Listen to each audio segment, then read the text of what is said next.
श्रीराम समर्थ.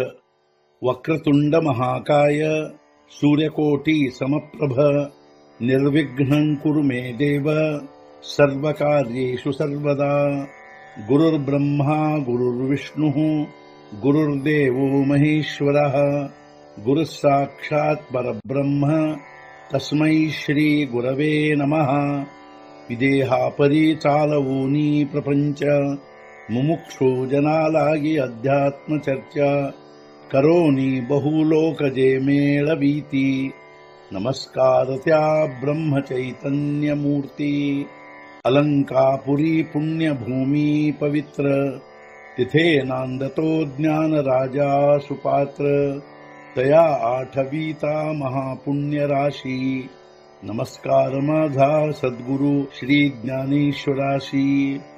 सद्गुरुनाथ महाराज की जय. जय जय रघुवीर समर्थ. श्रीराम समर्थ. जय जय रामकृष्ण हरी. ಶ್ರೀ ಜ್ಞಾನೇಶ್ವರಿ ಅಧ್ಯಾಯ 15 ಪುರುಷೋತ್ತಮ ಯೋಗ ಸಂಪುಟ 95. आणिकही एक तया ओळखण असे धनंजया. तरी जया का भेटलिया येणेची नाही. ಅದಕ್ಕೆ ಇನ್ನೂ ಒಂದು ಪ್ರಕಾರದಿಂದ ಅರ್ಜುನ ಪರಿಚಯಿಸಿಕೊಳ್ಳುವುದಿರುವುದು. ತಿಳಿದುಕೊಂಡರೊಮ್ಮೆ ಅದನ್ನು ಪುನರ್ಜನ್ಮ ಹೊಂದುವುದು ಶಕ್ಯವೇ ಇಲ್ಲ.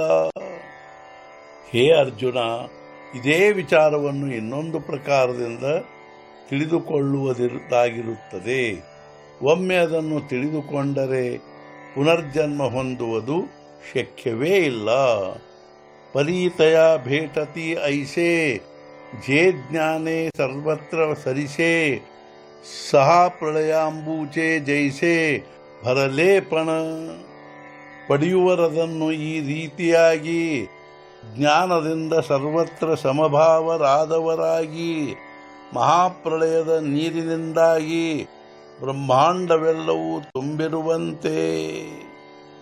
ಮಹಾಪ್ರಳಯದ ನೀರಿನಿಂದ ಬ್ರಹ್ಮಾಂಡವೆಲ್ಲವೂ ತುಂಬಿರುವಂತೆ ಜ್ಞಾನದಿಂದ ಸರ್ವತ್ರ ಸಮಭಾವರಾದವರಾಗಿ ಅದನ್ನು ಈ ರೀತಿಯಾಗಿ ಪಡೆದುಕೊಳ್ಳುವರು.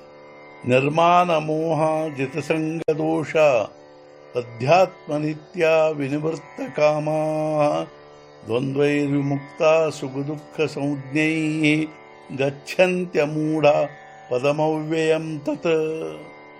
ಮಾನ ಮೋಹ ರಹಿತ ಆಸಕ್ತಿ ಎಂಬ ದೋಷವನ್ನು ಜಯಿಸಿದ ಆತ್ಮಸ್ವರೂಪದಲ್ಲಿ ನಿತ್ಯ ಸ್ಥಿತಿಯುಳ್ಳ ಸರ್ವಕಾಮ ನಿವೃತ್ತರಾದ ಸುಖ ದುಃಖ ದ್ವಂದ್ವಗಳಿಂದ ಚಿರಂತನವಾಗಿ ಮುಕ್ತರಾದ ಜ್ಞಾನಿಗಳು ಆ ಅತ್ಯುಚ್ಚ ಪದವಿ ಪಡೆದುಕೊಳ್ಳುತ್ತಾರೆ.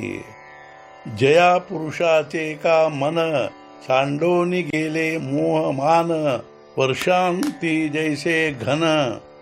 ಆಕಾಶಾಚೆ ಆ ಪುರುಷನ ಮನಸ್ಸನ್ನು ಮೋಹಮಾನ ಬಿಟ್ಟು ಹೋಗುವವು. ಅದನ್ನು ವರ್ಷಾಂತದಲ್ಲಿ ಮೋಡಗಳು ಆಕಾಶವನ್ನು ಬಿಟ್ಟು ಹೋಗುವಂತೆ. ವರ್ಷಾ ಋತುವಿನ ಕೊನೆಯಲ್ಲಿ ಮೋಡಗಳು ಆಕಾಶವನ್ನು ಬಿಟ್ಟು ಹೋಗುವಂತೆ ಆ ಮನುಷ್ಯನ ಮನಸ್ಸನ್ನು ಮೋಹ ಮಾನ ಮುಂತಾದವುಗಳು ಸಹಜವಾಗಿಯೇ ಬಿಟ್ಟು ಹೋಗುವವು. ಸದ್ಗುರುನಾಥ ಮಹಾರಾಜ್ ಕಿ ಜೈ. ಜೈ ಜೈ ರಘುವೀರ ಸಮರ್ಥ. ಶ್ರೀ पंढरीनाथ महाराज की जय. जय जय रघुवीर समर्थ.